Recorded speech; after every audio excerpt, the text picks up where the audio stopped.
Hi, I'm Mr. Floyd, Head of Faculty for Modern Foreign Languages, and I would like to talk to you about the languages curriculum for Year 7.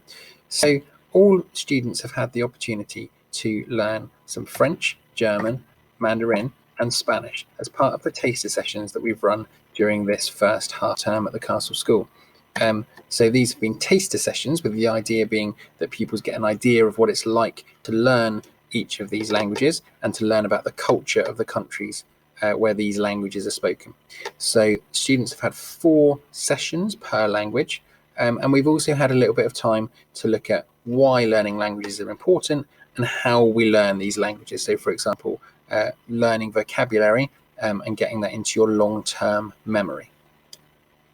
We're now asking students to express a preference of which language they would like to continue with for the rest of Year 7 and then into Year 8 and Year 9. And we're asking students to choose one language. The reason we're asking students to do only one language is we think it's really important for students to be able to develop the proficiency and the deeper knowledge and understanding in one language before they add other languages. And so there's a Microsoft form. The link has been sent to students' email account, and we're asking students in those on that form to express a preference. We don't guarantee that we can give everybody their first choice, but we try our very best to be able to do so. Sometimes class sizes or teacher specialisms can have an impact on that, but we always do our very best to give students their first choice. On the form, you will see that there's an option to say or to give a reason that your first choice of language is really important to you. So for example, there might be a connection with the country where that language is spoken, for example, through family or through holidays or things like that. And equally, there's an option to say that actually you would be happy to take your second choice, because we find that for lots of students, they enjoy lots of different languages, and actually they would be equally happy doing their second choice as they would doing their first. And that gives us a degree of flexibility when we are putting together the classes. We know that some students would really like to do more than one language, and so in Year 9 there will be the option of picking up a second language for students that want to, and we'll talk more about that at the time. But all students will do at least one language for Year 7 and Year 8 and into Year 9. So it's important that they make a choice to now tell us which language they would most like to continue with. And as time goes on, students can choose to do 1 or 2 languages at GCSE as long as they've studied those in Year 9. So the decision now and the language that students learn now does have an impact later on. I'm going to talk to you a little bit about our aims of our curriculum and what we're doing in languages. And then later on in the video, I'm also going to just talk to you about the Mandarin Excellence Program, because it's important that if your child is choosing Mandarin, that you understand what is involved in that. So firstly, just to look at what we're aiming to do in languages, we're aiming to create a love of learning languages, and we're hoping, or we're making sure that students develop skills not only in the foreign language but also in their mother tongue. And so by learning a foreign language, that can actually have a really positive impact on students' understanding of the English language. We want students to become curious about the wider world, and we want them to really explore and respect and understand different cultures, and how different cultures in different countries, different areas of the world, can be different to their own. We'd like students to be able to become global citizens, so having the skills, having the confidence to thrive in the multicultural society and the multicultural world that we live in. And in terms of the linguistic learning, we want to have a real focus on phonics, vocabulary and grammar, which fit together to enable students to develop that proficiency.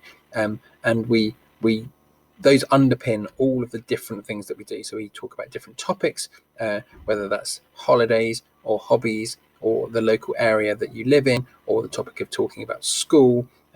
All of those kind of things are all underpinned by key phonics, vocabulary and grammar that we regularly revisit. And then finally, we want students to become increasingly independent at being able to use language, so that they become increasingly proficient in what they are doing. And as I said, all of this underpinned by phonics and grammar and vocabulary. So if students are able to pronounce words well, they're able to understand the grammar that underpins the language, and they're able to, and they know the key words, then that's when they're able to produce language, whether in spoken or written form, themselves, and get increasingly more confident at being able to do that. So it's important now that for students who are considering doing Mandarin, that I just mentioned the Mandarin Excellence Program.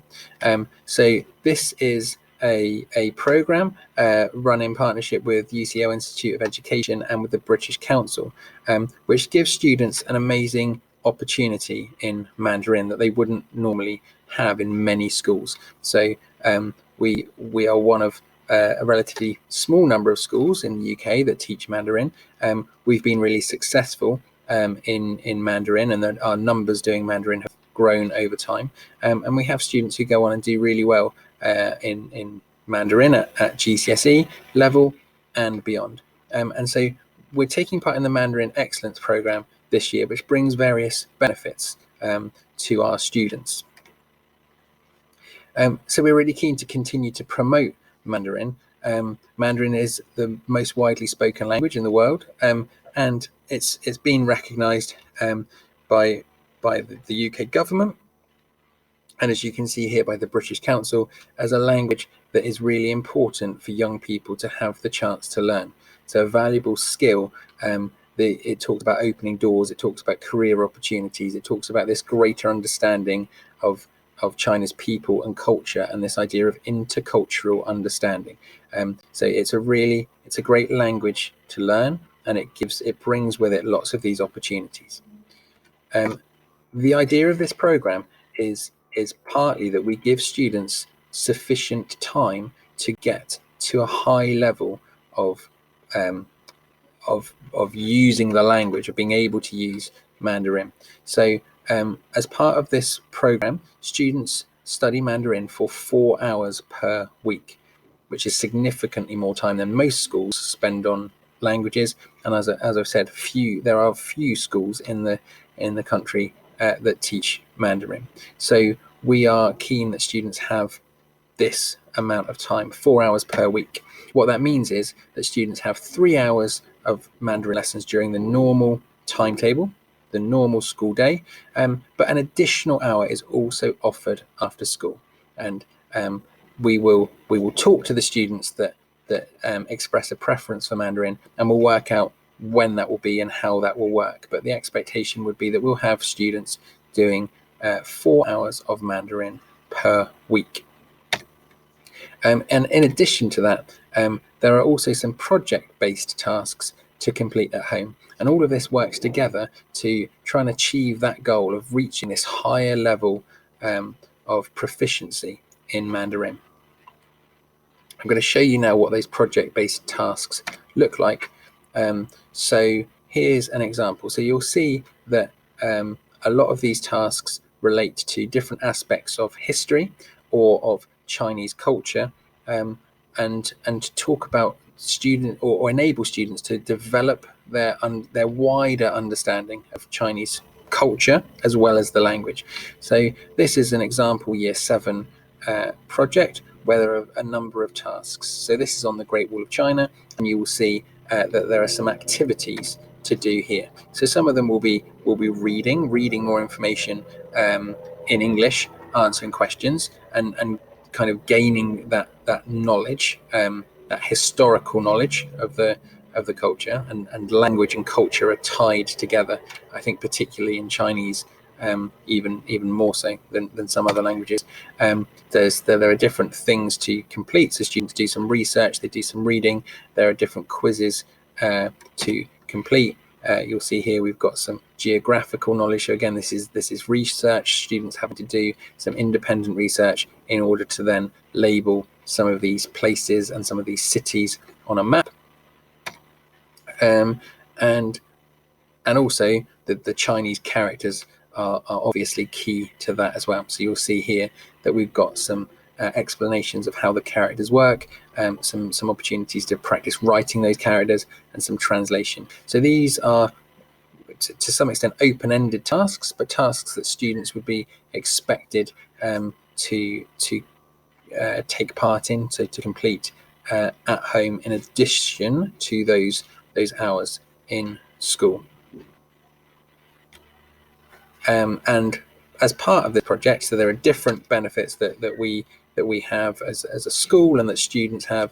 One of those benefits is that this program includes subsidized courses in China. So when students reach year 9, there's other things going on as well, but this is the big thing. In year 9, students have the opportunity to take part in a subsidized trip to China, where there's obviously the tourism side of things and seeing the real China, but also this focus on language and culture. And you'll see a couple of pictures there of trips where we've taken students to China in the past. Okay, and so finally, just to reiterate that it's really important, please, to fill in the form to express your preference of which language you would prefer to continue with. And if you do have any questions at all, please do feel free to contact me at the school. Thank you very much.